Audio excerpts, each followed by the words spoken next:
रीवा मानस भवन में हिंदू नव वर्ष बैस दिवस के उपलक्ष्य में भाजपा के नवनिर्वाचित जिला अध्यक्ष वीरेंद्र गुप्ता जी का अभिनंदन समारोह किया गया, जहां पर विभिन्न संगठनों ने उनका भव्य स्वागत किया।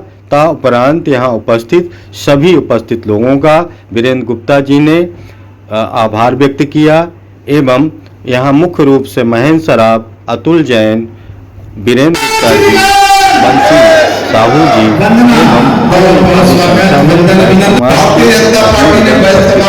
ताजा अपडेट के लिए लाइक और सब्सक्राइब।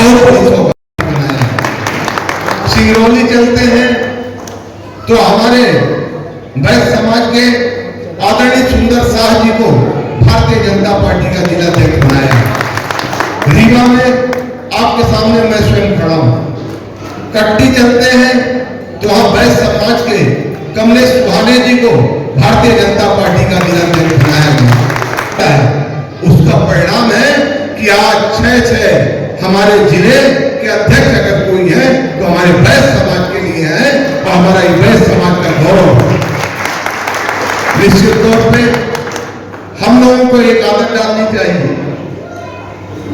इस प्रकार के जब आयोजन में सारी व्यवस्थाएं हो रही, अगर इन 6 लोगों को अगर हम आमंत्रित कर लेते तो हमारा ये पंच और भव्य दिव्य दिखाई देता, बैस समाज और सशक्त दिखाई देता। खैर कोई बात नहीं, आगे अपन करेंगे। कहीं ना कहीं इन लोगों ने ये कार्यक्रम कर लिया था, हमसे पहले पूछा था, पहले घोषणा कर, पहले हमको ये पत्रक लाके दे दिए, उसके बाद नहीं तो हम उनको ये निश्चित तौर पर सलाह देते हैं।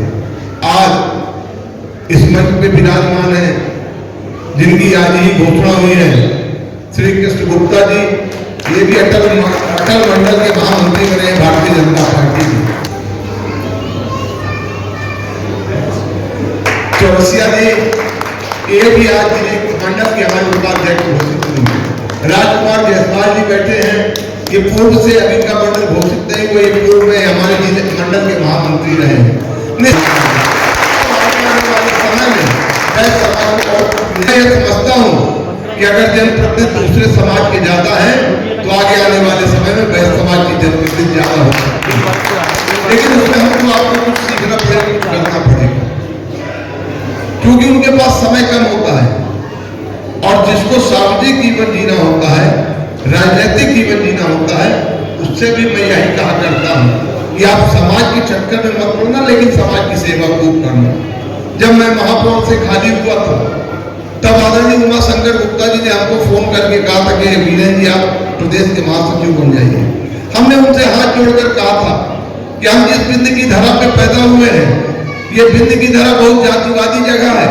अगर मैं एक समाज के साथ, एक समाज के बैनर में काम करना शुरू कर दूंगा तो लोग कहना शुरू कर देंगे बनियों का नेता है, भारतीय जनता पार्टी का नेता है। इसलिए मैं उनको सबको आगाह करता हूं कि जिनको भी राजनीतिक चाहत है, राजनीति में आगे बढ़ना चाहते हैं, तो हम बैस समाज में पैदा हुए, इसलिए इसका हम गर्व महसूस करते हैं और बैस समाज को हम अपने उनके चरण रज को अपने माथे पर लगाते हैं। लेकिन बैस समाज के बैनर में आप अपना नाम कम दिखाइए, पीछे से पूरी मदद करिए, तब आपको राजनीति में लोग आगे आने देंगे, नहीं तो आपके काम खींच लेंगे। उसका हमारे पास उदाहरण है, हमारे पास मदन मोहन गुप्ता, आदरणीय विष्णु गुप्ता, ये बहुत सारे लोग हैं जिन्होंने भारतीय जनता पार्टी जनसंघ के जमाने से काम किया, लेकिन इनको राजनीति में आगे इसलिए नहीं बढ़ने दिया गया कि पहले बैस समाज का बैनर लेके चलते। उसका कारण है राजनीति में कोई एक समाज को लेके सफल नहीं हो। इसलिए अति आवश्यक है कि हम लोग जिनको भी समाज नेतृत्व प्रदान करे, जो आगे आना चाहते हैं, तो वो थोड़ा सा इस बात की चिंता करके काम करें, क्योंकि ये राजनीति बहुत सरपीली गति से चलती है, ऊपर खाबड़ रास्ते से चलती है। जब कभी किसी को मिलना शुरू होता है तो लंबा लंबा खूब मिलता है, और जिसको नहीं मिलता है उसको कभी कभार मिल जाता है। इसलिए राजनीति में हम सबको, और चूंकि बैस समाज बहुसंख्य समाज है, हम छोटी छोटी जातियों में हमको विभक्त किया गया राजनीतिक रोटी सेकने के लिए। ममता जी बहुत अच्छी बात कर रही थी, कि सनातन में 4 ही वर्ण थे, ब्राह्मण क्षत्रिय वैश्य, 4 ही वर्ण थे ना। लेकिन इसको राजनीतिक रोटी सेकने के लिए बहुत सारी जातियों में बंटवा दिया। किसी को अगड़ा कह दिया, किसी को पिछड़ा कह दिया, और हमको आपको कई कई जातियों में बांट दिया। लेकिन जब ये जो सत्ता के निकट पहुंचने वाले समाज हैं, जब वो अपनी गिनती करते हैं, तब वो ये नहीं कहते कि हम फला फला फला हैं, हम सरबरिया हैं, हम पीछे वाले हैं। वो तब अपने आप को एक ही वर्ण का बता के काम कर जाते हैं। तो हम लोग क्यों नहीं, यहाँ जिस प्रकार ये हमारी माला बैठी हुई है, ये गुथी हुई माला इसी प्रकार गुथी रहे। हम सब लोग कहीं भी जाए राजनीतिक रूप से, तो हम अपने आप को ये कहेंगे हम वैश्य समाज से आए हैं, और ये हमारा वैश्य समाज का इतना बड़ा घटक है। और रीवा में 50,000 से ऊपर अगर मतदाता है हमारे वैश्य समाज के हैं। लेकिन जब हम दूसरी तरफ बात करेंगे कि हमारा सोनी समाज, तो कहीं कितना है 4,000, 5,000, अग्रवाल समाज 2,000, जैन समाज 1,500। लेकिन अगर इन सारी जातियों को हम एक साथ जोड़ दे कैलकुलेटर लेके तो 50,000 के ऊपर निकल जाएंगी। मतलब हम किसी की गणित बना भी सकते हैं और गणित को बिगाड़ भी सकते हैं। और ऐसी ताकत हमारे पास है कि अगर हम वैश्य समाज के लोग जागृत अवस्था में रहे, तो निश्चित तौर पे आप अपना जनप्रतिनिधि चुन सकते हैं। इसलिए हम लोग गौरवशाली हैं। हम लोग उधर पहुंचने वाले, तो हम लोग वैश्य समाज के लोग हैं। पूरे भारत की अर्थव्यवस्था को अगर चलाने का कोई काम करता है, तो हमारे वैश्य समाज के लोग करते हैं, जिसके कारण ये पूरा देश चलता है। तो हम जब इतने लक्ष्मी मैया की कृपा हम पर बरसती है, हम लोग लक्ष्मी पुत्र कहलाते हैं, तो लक्ष्मी पुत्र होने के साथ साथ हम लोगों को सरस्वती का पुत्र भी बनने की आवश्यकता है। और जब हम सरस्वती को भी अपनी माता मान के उससे कुछ सीख के काम करेंगे, तो ये हम सबको सद्बुद्धि सरस्वती मैया देंगी कि हमारे ये जो माला आज मंच पे बैठा है, ये जब अभी कार्यक्रम हो वैश्य समाज का, ये सारी माला एक साथ बैठे।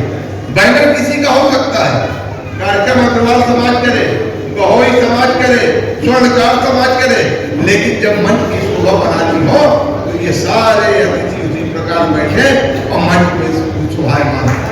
हमारा जल समारोह निकले। मैंने तो कई बार अपनी वेदना लोगों से कही है कि अग्रवाल समाज की जल समारोह निकले, जैन समाज की जल समारोह निकले, और उसमें 100-50 लोग के लिए अच्छा नहीं लगता। ये सारे समाज के लोग उसमें चले। आयोजक जैन समाज होगा, हम उसके साथ हैं कि अग्रवाल समाज करेगा, हम उसके साथ चलेंगे, तो हमारी क्योंकि हम कार्यक्रम आए दिन करते हैं। अभी है क्षत्रिय समाज का कार्यक्रम हुआ, तो उसमें हमारे ताम्रकार समाज के लोग हैं। निश्चित तौर पर उनके कार्यक्रम में उनको आमंत्रण देते तो बहुत अच्छी बात है, क्योंकि हर आदमी मान सम्मान चाहता है। हमको एक दूसरे को आमंत्रण देना चाहिए। और इसमें हम एक बात और कहेंगे, क्योंकि ये छोटे छोटे समाज का है, इनको बड़ा समाज ही बुलाए तो अच्छा लगता है। क्योंकि जब बड़ा समाज बुलाना शुरू कर देता है, तो छोटे समाज में उसी का आदर भाव करते हुए यही काम करना शुरू कर देते हैं। तो आज ये बड़ा समाज जो यहाँ बैठा हुआ है, इसने ये पहल की है, और हम माँ लक्ष्मी से, माता सरस्वती जी से यही विनम्र प्रार्थना करते हैं कि आगे आने वाले समय में जो आज ये पहल शुरू हुई है, ये पहल सदा सर्वदा रहे, और रीवा का वैश्य समाज संगठित रूप में होकर इस रीवा के साथ साथ इस प्रदेश का और देश का भी कल्याण करते हुए अपने वैश्य समाज का कल्याण करेंगे। क्योंकि आज हमको भोपाल निकलना है, इसका दिमाग खराब हो गया है, बढ़िया व्यापार करता था और राजनीति करता। लेकिन जब धीरे धीरे राजनीति करते करते मेयर हो गया, उन्होंने कहा वैश्य समाज का रत्न है, वैश्य समाज का हीरा है। आज फिर से वही बात आई, जिलाध्यक्ष हो गया तो वैश्य समाज का हीरा है, वैश्य रत्न है। लेकिन मैं ये बातें इसलिए कह रहा हूँ, लगातार 45 वर्षों का संघर्ष करने के बाद इस मुकाम को हासिल किया है। तो राजनीति लंबे रेस के घोड़े की तरह, जो लंबे रेस के दौड़ को देखे होंगे, उसमें पहले धावक धीरे धीरे दौड़ता है, और जब फिनिश पॉइंट पे आता है तो पूरी ताकत लगा के आगे निकल जाता है और नंबर 1 हो जाता है। इसी प्रकार वैश्य समाज के जो बंधु राजनीति में इंटरेस्टेड है, उनको समय समय धीरे धीरे चलते हुए फिनिशिंग पॉइंट में आते आते अपनी स्पीड को बहुत तेज करना चाहिए और बाकी वैश्य समाज के सारे लोगों को उसके साथ खड़े होकर पीछे से ताली बजाते हुए उसकी ताकत को आगे बढ़ाना चाहिए। यही आपका विश्वास